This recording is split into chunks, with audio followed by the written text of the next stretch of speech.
안녕하세요. 오늘이 무슨 날이죠? 네, 오늘이 어버이날입니다. 일부 예배 때 우리 많은 어른들 예배 다녀가셨는데 오늘 특별히 해마다 360붐에서 우리 지역을 위해서 어른들을 대접하기 위해 그 경로단치를 하셨는데 코로나로 인해서 작년 올해 이제 못했기 때문에 두유를 주셨어요. 그래서 오늘 오신 어른들 가운데 또 65세 이상 우리 어른들 두유를 이제 선물로 드리고, 또 최근에 교회 많이 못 나오시거나 혹은 우리 주변에 동네 어른들을 위해서 우리가 두유를 준비를 했는데, 오늘 오후에 한 분이 한 어르신 혹은 한 가정을 방문하셔가지고 두유를 전달하고 또 기도해 주시고 오시면은 더 의미 있고 또 좋은 시간들 되시겠습니다. 어쨌든 해마다 이렇게 지역 선교를 위해서 또 교회 이미지를 위해서 좋은 선물들을 주신 우리 360붐에 감사를 드립니다. 오늘은 하나님의 귀한 말씀 잠언 23장 22절로 25절의 말씀을 우리가 함께 펴도록 하겠습니다. 하나님의 말씀 잠언 23장 22절로 25절입니다.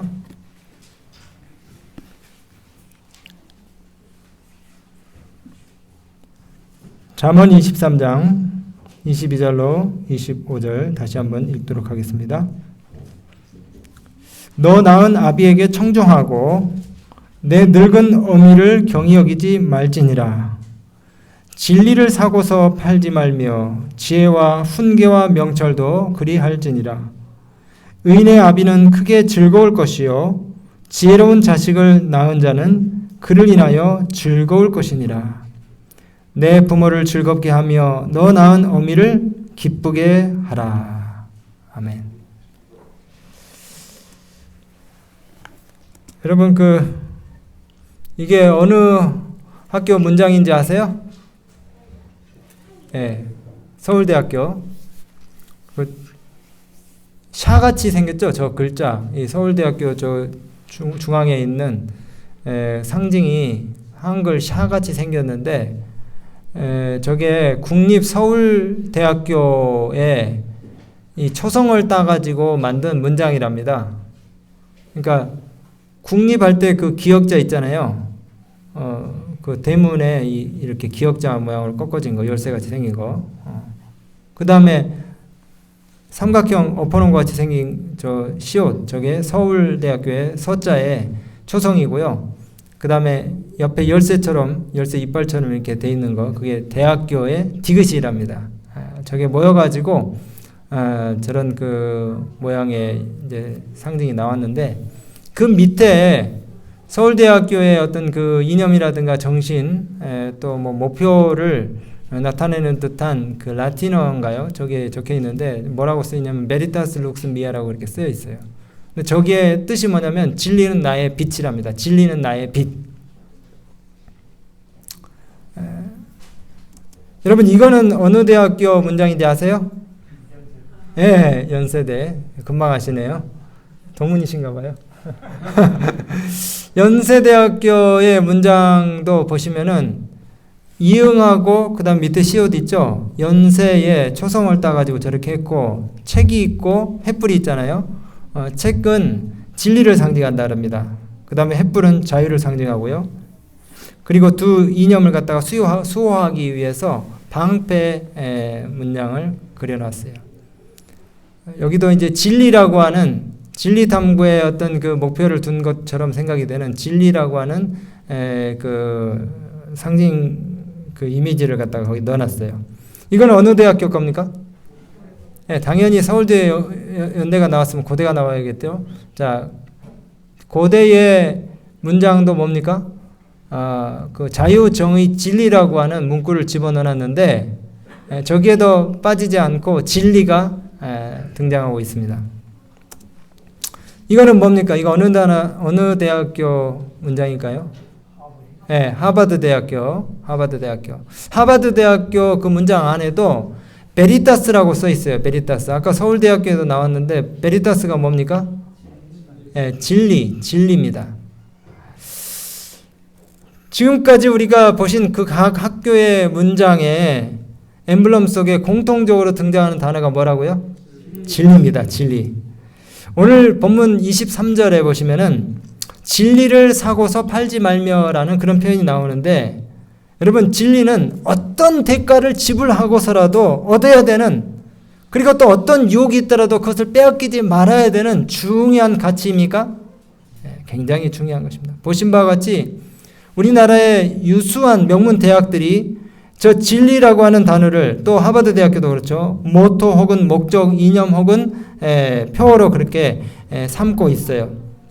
여러분, 우리 신앙의 목표도 뭐를 추구하는 것이 우리 신앙의 목표입니까?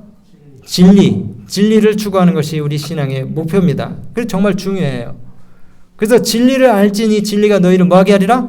자유케 하리라. 이런 말씀도 있어요. 우리가 잘 아는 대로 이 진리는 누구이십니까? 예수님이에요. 그 근거가 되는 성경절이 어디에 나와요? 요한복음 14장 6절에 나는 길이요 진리요 생명이니. 누가 말씀하셨어요? 예수님 말씀하셨어요. 그래서 우리가 예수님께로 가까이 가면 더 갈수록, 하나님의 말씀을 연구하면 할수록 우리의 눈이 사물의 진정한 본질에 대해서 더욱더 열리게 되고 마침내 예수님을 우리가 발견할 수 있게 되는 것입니다. 사람들이 이기심 때문에 이득을 얻기 위해서 진실의 눈을 감고 매수되고, 그 다음에 자기 기만의 과정이 계속 연속이 되면서 진리에 대한 가치를 완전히 다 잃어버리고 말아요.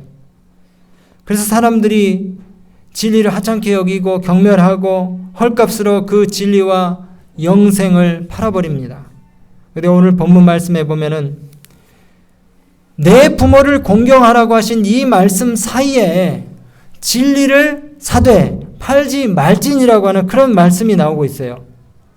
제가 이 22절부터 25절의 말씀을 아무리 읽어봐도 효에 관한 말씀인 것 같은데, 도대체 이 진리와 부모 공경하라는 말씀이 어떤 연결점이 있는지, 공통점이 있는지, 혹은 교훈이 있는지 참 매치시키기가 쉽지 않더라고요. 그래서 고민을 해봤어요. 그런데 부모를 공경하라는 이 말씀과 진리를 사고 팔지 말라는 이 말씀 사이에 관계가 있더라고요. 어떤 관계냐면은, 우선 24절에 보시면은 의인의 아비는 크게 즐거울 것이요 그렇게 얘기했는데, 여기 의인이라는 단어가 나옵니다. 의인. 여러분, 그 의인은 방금 앞서 여기 나온 그 내용을 보시면은 진리와 지혜와 훈계와 통찰력을 갖춘 인물을 의인이라고 하는 것을 우리가 알 수가 있어요. 22절과 23절과 24절을 한번 봐보세요. 의인은 뭐가 있다고요? 진리와 지혜와 명철과 통찰력, 그리고 훈계를 갖춘 사람을 의인이라고 합니다. 이런 자들은 24절에 보니까 부모님을 즐겁게 한다고 그랬어요. 하나님을 즐겁게 하고 또 기쁘게 한다고 그랬습니다. 그러니까 종합해 보면은 부모를 경외하고 부모를 즐겁게 해드리고 행복하게 해줄 수 있는 그런 의인들은 뭐를 사고 팔지 않는다고요? 진리를 사고 그것을 빼앗기지 않는다고 이렇게 말씀하고 있어요. 여러분, 우리가 부모 말씀을 잘 듣는다 그러면은 단순히 부모님께 순종하는 그런 일만 생각하는데, 더 나아가서는 하나님의 음성에 귀를 기울이는 일, 즉 진리를 획득하는 그런 일에 있어서 아주 잘 하고 있다는 사실을 우리가 명심해야 되는 것입니다. 여러분, 다시 말씀드리지만은 진리가 누구시라고요? 예수님이십니다. 지혜와 지식의 근본은 누구셔요? 하나님이시고 예수님이세요. 진리 대신 예수님을 영접하고 사는 것이 우리가 부모를 가장 기쁘게 하고 행복하게 하는 것이라는 사실이에요. 진리 대신 누구를 모시고 사는 것이요? 예수님을 모시고 사는 것이. 여기 진리를 사거나 판다고 이렇게 표현을 했는데, 진리는 최고의 가치가 있으니까 그것을 얻기 위해서는 어떤 희생과 어떤 모험을 감수하고라도 그것을 반드시 뭐 하라는 것이에요? 얻으라는 거예요. 예수님을 우리 마음 가운데 소유하기 위해서는 어떤 것을 희생하고 잃어버린다 할지라도 그것은 가치 있는 일이고 의미 있는 일이라는 것입니다. 더 쉬운 말로 하면은 행복은 진리 대신 예수님을 따라 사는 자녀를 보는 것이 우리 부모님들의 행복이라는 것이에요. 그래서 오늘 우리가 어떻게 진리 대신 예수님을 알므로 우리에게 주어진 불행의 유전고리를 갖다가 끊을 수 있는지에 대한 아주 좋은 교훈을 제가 이 말씀을 통해서 얻기를 원합니다. 그리고 효도하는 자녀가 우리가 다 되기를 원하는 것이에요. 여러분, 신앙의 유산을 물려주면 어떤 유익이 있는지 좀 생각해 보려고 그래요. 가문마다 전통이 있습니까? 가문마다 어떤 그 유전과 전통이 있어요. 여기 김해 김씨, 제주고씨, 경주 김씨의 문장이 쭉 나오는데 혹시 여러분 성씨의 문장 해당하는 문장이 있습니까? 여기요? 실망하지 마세요. 다 갖고 온 거 아닙니다. 몇 개만 갖고 왔어요. 근데 그 가문마다 좋은 전통이 있지만은 또 반대로 좋지 않은 그런 어떤 내력을 가진 가문들이 많이 있어요. 단명하는 가문이 있어요. 오래 살지 못하는 단명하는 가문이 있고, 또 부인을 늘 때리는 그런 가문이 있습니다. 자살을 하는 가문도 있고요. 도벽이 있는 가문도 있고, 또 술에 임박인 그런 가문도 있습니다. 이게 부모 세대가 물려주는 부정적인 유전의 고리가 계속해서 타고 내려가서 몰락하는 그런 가문들이 있습니다. 그런데 부정적인 유산, 저주의 맥을 신앙의 힘으로 끊을 수 있는 그런 비결이 바로 진리를 사는 것입니다. 진리 대신 예수님을 영접하는 것이에요. 한때 잘 나가던 그런 가문도 하나님 없이 율법을 멸시하는 그런 가문들은 순식간에 멸망의 나락으로 떨어지는 것을 보게 되는 것이에요. 여러분, 제가 지난주에 자녀교육에 대해서 이야기하면서 케네디 그 가정의 좋은 그 교육 방식에 대해서 소개를 하고 설명을 했지만은 오늘은 그 명문가 케네디 가문에 닥친 불행에 대해서 좀 이야기를 해보려고 그래요. 여러분, 이 케네디 가문은 지금 보시는 것처럼 부유한 환경과 그 다음에 수려한 외모, 그리고 또 하버드 출신들이 굉장히 많아요. 수재들이 모인 그런 가문입니다. 모든 것을 다 가진 것과 같았던 이 케네디 가문에 연속적으로 불행이 일어났다는 사실 여러분 혹시 아셨습니까? 여러분, 그 케네디 대통령의 할아버지는 패트릭 케네디인데, 이분이 영국의 아일랜드 출신으로서 미국 가가지고 좀 가업을 회복하고 그 다음에 잘 살아보려고 이민을 갔어요. 그래서 마침내 교육을 잘 시켜가지고 이제 그 케네디 아버지인가요? 패트릭 케네디는 영국의 대사가 됐습니다. 외교관이 된 것이죠. 그런데 그 당시에 이 미국 사회는 교통사고라든가 음주, 마약, 그 다음에 또 총기 사고로 인해서 많은 사람들이 죽고 또 특별히 술로 인한 피해가 너무나 많았어요. 그래서 미국 정부가 미국 전역에 술을 사지도 말고 팔지도 말고 마시지도 못하게 하는 금주령을 내렸습니다. 금주령. 몇 개월이 지나가지고 이 금주령이 상당한 효력을 발생을 했다고 판단한 정부가 이제 금주령을 해제를 하려고 했어요. 그런데 영국 대사로 있었던 케네디 아버지가 그 비밀을 알아내고 선수를 친 거예요. 금주령이 해제되자마자 뭘 팔아야 되겠다?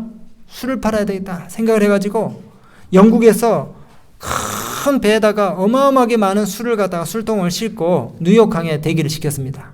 그리고 금주령이 떨어지자마자 술을 갖다가 어떻게 합니까? 팔기 시작했어요. 독과점입니다. 불티나게 술이 팔리면서 돈을 어마어마하게 쌓게 됐어요. 그리고 그 번 돈으로 주 하원 의원에 당선이 됐습니다. 아들 열심히 공부를 시켜가지고 이제 케네디 아버지 조세프 케네디는 하버드 대학을 졸업하고 아까 말씀드린 것처럼 영국의 대사가 됐어요. 근데 여러분, 그 케네디도 최연소 미국의 대통령이잖아요. 42살 땐가요? 대통령이 됐죠. 43살 땐가. 그러면서 그 형제들도 승승장구하는 듯이 보였습니다. 상원 의원도 나왔고 법무부 장관도 나왔고 하원 의원도 2명이나 나왔어요. 여기까지 보면은 케네디 가문은 굉장히 성공한 가문입니다. 근데 그 뒤에 불행이 닥치기 시작했어요. 여러분, 이 글씨가 잘 안 보이시겠지만은 케네디 형 조세프 케네디는 1944년에 공군 조종사로서 베를린 공습에 참여하다가 비행기가 추락해서 젊은 나이에 사망했고요. 케네디 대통령도 여러분 잘 아시는 것처럼 45살 때 암살이 됐습니다. 그리고 그 슬픔이 가시기도 전에 1968년에 로버트 케네디가 민주당 대통령 후보 지망을 했는데 예비선거운동을 하던 중에 42살에 역시 피살이 됐어요. 누이 동생 캐슬린은 1948년에 프랑스에서 비행기 추락사고로 28살 때 생을 마감했습니다. 또 다른 여동생 로즈메리는 뇌수술이 잘못해가지고 평생 장애 판정을 받고 불행한 삶을 살았어요. 막내 에드워드 케네디 상원의원의 장남인 케네디 2세는 1973년에 젊은 나이에 또 암으로 절명했습니다. 로버트 케네디의 아들 데이비드는 28살 때, 그러니까 1984년 플로리다 팜비치 휴양지에서 약물 과다 복용으로 역시 숨졌습니다. 그 다음에 또 데이비드의 동생인 마이클은 39살이었는데 1997년에 콜로라도 한 스키장에서 가족들과 스키를 즐기다가 사고로 숨졌어요. 계속 나오는데 여러분 저기 파란색으로 칠해진 거는 다 불행하게 젊은 나이에 사고를 당해서 혹은 절명해서 죽은 겁니다. 다 파란색은. 거의 다 죽었죠. 거의 다 젊은 나이에. 여러분 이 케네디가에 닥친 불행들이 어떤 운명처럼 여겨지지 않습니까? 근데 그 조사자들이 케네디 가문의 그 치명적인 과오를 2가지를 발견하게 됐는데 그게 뭐냐면 첫 번째는 너무 부정한 방법으로 이 케네디 가문이 돈을 벌었다는 것이에요.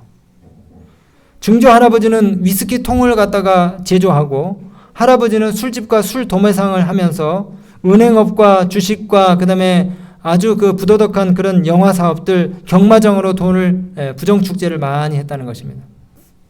그리고 2번째는 케네디가 대통령이 된 후에 공립학교에서 기도하는 것과 성경 공부를 갖다가 금지시키는 법안을 통과시켰어요. 여기 우리 삼육학교 다니신 분들 다 경험하셨겠지만 제 초등학교 때 삼육학교에서 수업 시작하기 전에 반드시 기도했습니까? 기도했어요. 찬미도 부르고 심지어는 아침에 일찍 온 학생들한테 우리 여기 문자원님하고 저하고 친구인데 잘 알아요. 우리 선생님이 정로계단을 갖다가 읽도록 시켰어요. 30분씩 8시부터 8시 반까지. 무슨 내용인지도 모르는데 어쨌든 그런 교육들을 통해서 상당히 많은 어떤 그 신앙의 필요들을 갖다가 채웠던 것 같아요. 수업이 시작하고 끝날 때 반드시 기도하고 성경 배우고 이런 식으로 교육을 받았어요. 미국 사회도. 근데 이 케네디 대통령 때 그것들을 전면 금지시키는 법안을 통과시키자마자 미국 사회에 엄청나게 많은 히피족들과 여피족들이 생겨났어요. 그 다음에 청소년들의 탈선이 기하급수적으로 늘어난 것은 사실입니다. 불과 3, 4대 만에 이 케네디가는 장남으로부터 시작해가지고 차례대로 많은 형제들이 다 죽게 되었어요. 그리고 멸문지경에 이르게 되었다는 것입니다. 워싱턴 포스트지 기사에 보면은 한 기자가 이런 표제를 달았어요. 만약 셰익스피어, 비극을 쓴 셰익스피어, 영국의 문학가 아시죠? 셰익스피어가 살아있다면 반드시 케네디가의 불행을 주제로 비극을 썼을 것이다. 그만큼 비극적인 가문이에요. 근데 여러분 우리가 조상탓 하는데 이 말이 그냥 흘려보낼 말이 아닙니다. 근거가 있는 말인 것 같아요. 여러분이 지금 이렇게 건강하고 그 다음에 그냥 평안하게 그렇게 사는 것 다 우리 조상님들의 축복이라고 그렇게 생각하시기 바랍니다. 성경에 그런 말씀이 있잖아요. 복은 1000대까지, 저주는 어떻게 해요? 3, 4대까지. 참 하나님 감사하죠. 잘못해서 저주는 그래도 3, 4대지만은 복은 어떻게 베푸신다고요? 1000대까지 베푸신다. 1000대까지. 그럼 민수기 14장 18절에 이런 말씀이 있어요. 여호와는 노하기를 더디하시고 인자가 많아서 죄악과 과실을 사하나 형벌받을 자는 결단코 사하지 아니하고 아비의 죄악을 갚아서 자식에게 3, 4대까지 이르게 하시리라. 그 말씀이에요. 여러분 우리가 대충 지나칠 수 있는 것들 다 유전되고 우리 후세에게 우리 자녀들에게 상속된다는 사실을 기억하시게 되기를 간절히 바랍니다. 여기 부모들은 양쪽 다 자신들의 지적, 육체적 특징과 성질과 기호를 자녀들에게 뭐한다? 유전시킨다 그랬어요. 흔히 음탕한 자들은 그들의 사악한 욕망과 몸서리치는 질병까지도 저희 자녀들에게 유산으로 전한다 이렇게 얘기했습니다. 그러니까 여러분, 우리의 생활 습관, 우리가 먹는 것, 또 우리가 생각하는 것 다 우리 자녀들한테 끼칠 영향이라고 생각하시면 돼요. 여러분들이 부모님에게 좋은 유전자를 받은 것은 여러분들의 부모님들이 잘 살았기 때문에 그런 것이에요. 그런데 또 불행한 유전자를 우리가 받을 수도 있습니다. 그러나 그것을 끊을 수 있는, 불행의 유전자를 갖다가 고리를 끊을 수 있는 비결이 있어요. 오늘 말씀을 잘 들으시기 바랍니다. 부자 선지자 561페이지에 있는 말씀을 제가 방금 읽어드렸고요. 교회에게 보내는 권면 139쪽에 또 이런 말씀이 있어요. 어머니가 방종하고 이기적이며 참지 못하고 가혹하게 행하면 이런 특성들은 아기의 성질에 그대로 반영될 것이다. 이리하여 많은 아동들은 악에 대하여 거의 제지할 수 없는 성벽을 유산으로 갖게 될 것이다. 참 우리 어머니 아버지의 역할이 중요합니까? 굉장히 중요해요. 근데 우리가 부모님으로부터 받는 그 유전들이 참 많다 그랬는데 참 신기해요. 체격이라든가 그 다음에 건강, 질병. 제가 이렇게 흰머리가 많은 것도 저희 아버지 때문에 그래요. 근데 우리가 병원에 가면은 그 의사분들이 가끔 묻는 게 있어요. 부모님 몇 살까지 사셨습니까? 어떻게 돌아가셨습니까? 집안에 어떤 그 특이한 무슨 질병이 있습니까? 이렇게 가족력을 묻잖아요. 그래서 당뇨, 고혈압, 심장병, 위장병 이런 그 성인병들은 무려 85%가 유전이 된대요. 근데 이제 이걸 후천적으로 건강 생활 습관을 갖다가 우리가 잘 실천을 하면은 이 격발 요인들이 많이 감소를 하게 되는 것입니다. 가려법은 기별 2권 425페이지도 이런 말씀이 있어요. 어린이들은 부모들의 그릇된 습관으로 말미암아 출생 이전부터 질병과 쇠약중의 불행한 유산을 그대로 물려받아서 그 영향에 근소한 차이는 있으나 평생 동안 그 유전의 영향이 이 아이를 따라다니게 된다 이렇게 말씀했어요. 식성이나 기질 다 물려받습니다. 여러분 각 민족들의 독특한 어떤 그 유전적인 특성들이 또 있는 걸 아십니까? 저도 이제 몇몇 나라들 이렇게 다니면서 봤는데 이 흑인들은 이렇게 상처가 나면은 지혈이 잘 안 된대요. 그리고 또 흑인들이 가지고 있는 그 증세 가운데 하나가 적혈구 빈혈증이라고 하는 증세가 있대요. 흑인 10명 중에 2명, 3명 정도는 꼭 그 증세를 가지고 있답니다. 우리 필리핀 사람들은 이렇게 누가 죽으면은 잠깐 울고 그 다음에는 전혀 울지 않아요. 그 조문 행렬이 이렇게 쭉 지나가는데 풍선을 갖다가 이렇게 달아가지고 차에다 달아가지고 그 장례 행렬이 지나가는 걸 많이 봤어요. 사람이 죽었는데 풍선을 달아요. 좀 너무 가볍지 않습니까? 근데 그 사람들의 의식 속에는 되는 일도 없고 또 안 되는 일도 없다라는 그런 그 사상이 있어요.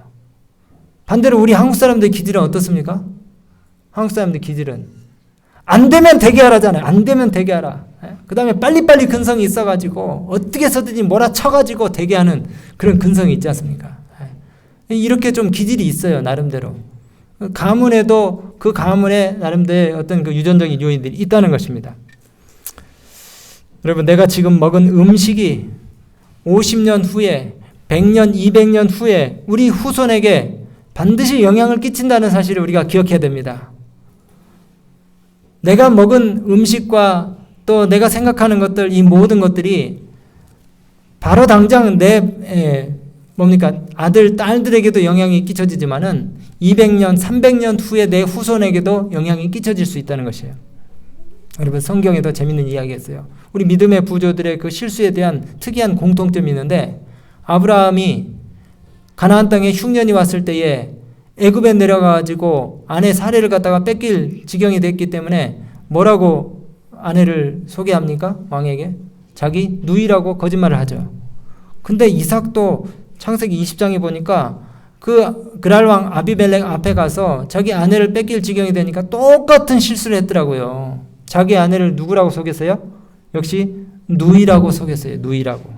예. 참 이런 일에도 유전적인 영향을 물려받았을까 하는 그런 생각이 듭니다. 근데 우리가 열왕기 하에 보시면은 역대 왕들의 그 역대기를 이렇게 기록하고 있어요. 여호야김이 그 열조의 모든 행한 일을 본받아 여호와 보시기에 악을 행하였더라. 누구의 본을 받아서요? 그 열조 조상의 본을 받아서. 또 열왕기하 24장 9절에도 여호야김이 그 부친의 모든 행위를 본받아 여호와 보시기에 악을 행하였더라. 부친의 모든 본을 본받아. 열왕기하 24장에도 시드기야가 여호야김의 모든 행위를 본받아. 보세요. 누구의 본을 받아야? 다 자기 부모와 조상의 본을 받아서 여호와 보시기에 악을 행했다는 것입니다. 콩 심은 데 콩 나고 팥 심은 데 팥 납니다. 이게 유전법칙이잖아요. 자연법칙이에요. 그런데 부모가 죄를 범하면 그 자손이 죄의 결과를 거둔다는 것은 죄의 추수법칙입니다. 근데 여러분 이것만 생각하면 너무 우리가 불행할 수밖에 없어요. 우리가 다 죄인이니까 자녀들한테 물려주는 것이 선한 것보다는 악한 것을 더 많이 물려줄 수밖에 없어요. 그러나 죄의 유전고리를 끊는 방법이 있다니까요. 그것은 바로 부모로부터 물려받은 신앙, 그 전수된 신앙을 진리 대신 예수님을 믿고 따르면서 마음에 모셔드리고 그 전수된 신앙을 진리를 사되 뭐하지 말지니? 팔지 말고 잘 간직하는 것이 불행의 유전고리를 끊는 방법이고 우리 부모에게 효도하는 길이라는 것입니다. 이렇게 유전되는 모든 불행한 것들을 신앙의 힘으로 또 진리 대신 예수 그리스도의 도우심을 통해서 우리가 다 끊어내게 될 때에 우리 후손들에게는 좋은 것들을 우리가 물려줄 수 있다는 것이에요. 오늘 제가 이제 말씀을 정리하면서요. 오늘 내 부모를 공경하라. 내 아버지를 경외하고 그 다음에 어미를 홀대하지 말라고 하신 그 말씀 다음에 나오는 이 말씀, 진리를 사고서 팔지 말며 지혜와 훈계와 명철도 그렇게 잘 간직하라는 이 말씀을 우리 모두가 명심하게 되시기를 간절히 바랍니다. 그리고 지금까지 우리 가문에 면면이 흘러내려오는 모든 부정적인 유산들, 저주의 흐름들, 불행의 잔재들, 그리고 그 면모들, 잘못된 성정들, 기질들, 습관들 다 청산하시는 축복들을 경험하시게 되기를 간절히 바랍니다. 오늘 제가 말씀을 마치면서 한 재미있는 이야기를 좀 들려드리려고 해요. 여러분 이분은 교인 35,000명 그 세해된 교회, 개신교회죠. 교회 목사님, 소강성 목사님이신데 이 개신교회 목사님이신데 이분이 한 번은 미국 조찬기도회에 참석을 했다가 거기 그 베리 블랙이라고 하는 우리 재림교회 흑인 목사님의 설교를 듣고 감동을 받아서 그 신문에다가 자기가 받은 그 신선한 충격에 대해서 기사를 냈어요. 누구에 대한 기사입니까? 재림교회 흑인 목사님에 대한 기사예요. 2017년인가요? 그 워싱턴 힐튼 호텔에서 제65회 미국 이 조찬 기도회, 국가 조찬 기도회가 열렸는데 거기에 수많은 전 세계에서 온 각국 그 지도자들, 정치, 종교 지도자들이 모였는데 3,000명이 넘는 사람들이 모였어요. 그러면서 미국과 세계를 위한 기도를 하는데 거기에 미국 대통령 도널드 트럼프, 그 다음에 마이크 펜스 부통령, 그 다음에 새 정부 강요들, 지도자들이 다 참석을 했는데 거기서 메인 스피커로, 키노 스피커로 혹은 설교자로 누가 섰다고요? 베리 블랙이라고 한 이 재림교회 목사님이 섰어요. 자격은 미국 상원의원, 미 연방 상원의원 원목이에요. 이분이요. 모든 국회의원들의 정신적, 영적 지도자입니다. 이분이. 재림교회 목사님이에요. 근데 이 소강성 목사님이 우리 재림교회 목사님의 설교를 들으면서 충격을 받고 이분이 정치인들 앞에서 누구를 소개하냐면 예수님을 소개하는 거예요. 예수님. 향방 없는 인생에 그리고 정부와 정권이 바뀐다 할지라도 우리가 오로지 바라보고 가야 되는 분은 예수님이라는 사실을 소개를 하면서 자기 어린 시절에 불운한 환경 가운데서 어떻게 자기가 이 자리에까지 오게 되었는지를 소개를 했다는 것입니다. 여기 이 책에도 그 내용이 잘 나오는데요.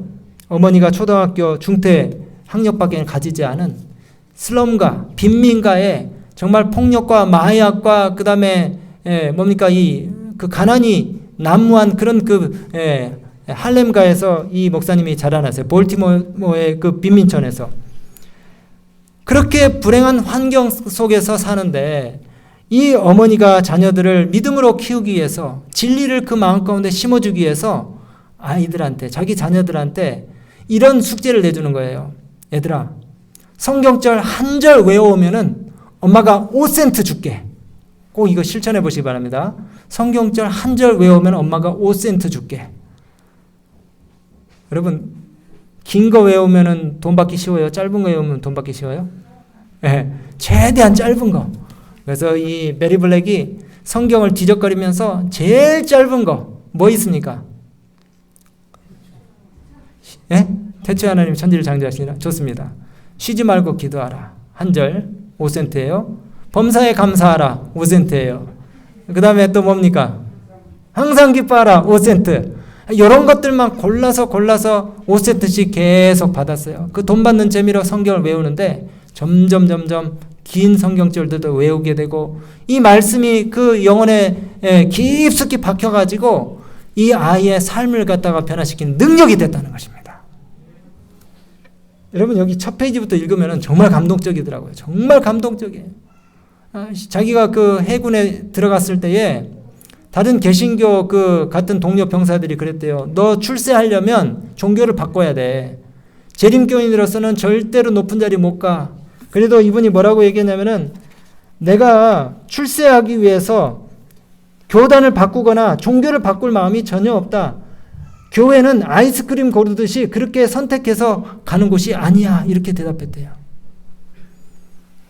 그러면서 이 해군 제독이 되기까지도 주류 교단에 편입해가지고 기회주의처럼 그렇게 한 것이 아니고 오직 예수님만 바라보고 참 여기 제가 이 말씀은 좀 꼭 읽어야 돼요. 기대할 수 없는 중에라도 기대하라. 이 한 말씀을 가지고 계속해서 예수님을 붙들고 정직한 그런 삶을 살게 되었을 때에 흑인 최초로 미군 군종감 제독이 됐고요. 그 다음에 또 그 백인 대통령 정말 흑인들을 굉장히 한때 조금 모멸감을 줬던 그 트럼프 대통령 그 임기 시절에도 미국 상원 의원 원목으로 그렇게 뽑힐 정도로 그렇게 아주 탁월한 능력들을 계속 발휘하면서 존중을 받았던 위대한 그 목회자가 되었다는 것입니다. 여러분 무엇이 이 사람을 이렇게 변하게 만들었습니까? 진리가 이 어린 소년의 마음 가운데 어머니를 통해서 심겨졌을 때에 그 환경들, 불운하고 불행한 환경들을 다 극복하게 하고 불행의 유전거리를 끊고 예수님 안에서 경험할 수 있는 큰 축복들, 영예들을 이 사람이 누릴 수 있게 되었다는 것이에요. 오늘 제가 말씀을 이제 마치기 바로 전에 제가 일부 예배 때 5권을 이 책을 우리 학생들에게 줬는데 오늘 이걸 나눠주다 보니까 제가 이 책을 더 구입을 해야 되겠어요. 더 구입을 해가지고 우리 아이부터 청년들에게까지 제가 다 제공을 하고 싶습니다. 아침에 제가 이걸 직접 쌌어요. 너무나 이 책을 전해주고 싶어가지고. 그래서 오늘 이 시간에 대표로 받는 겁니다. 제가 다음에 다 드릴 테니까 못 받은 분들은 서운해하지 마시고 대표로 드릴 테니까 우리 여기 미안하지만은 그 주은이하고 하은이 나오세요. 주은이하고 하윤이 나오세요.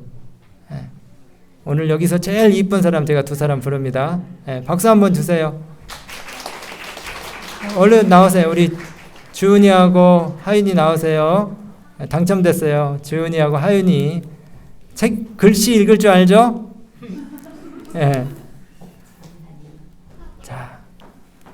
자, 이 책을 오빠랑 또 친구들이랑 나눠 읽으면서 진리 대신 예수님이 우리 친구들의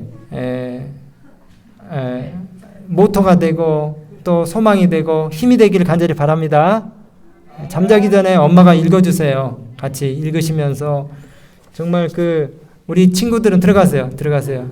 우리 주은이하고 하윤이는 좋은 환경에서 태어났으니까 더 좋은 유전의 거리들을 만들 수 있을 거예요. 알겠어요? 유전이 뭔지는 모르겠지만은 들어가세요. 꼭 이 책을 읽으시고 진리 대신 예수님을 발견하고 그 다음에 우리 저기 서연이 나오세요. 서연이는 제가 특별히 개봉한 책을 드리겠습니다. 이게 마음에 안 들면 제가 새 책으로 다음에 바꿔드릴게요. 안 봤어요. 줄 하나도 안 그었어요. 네.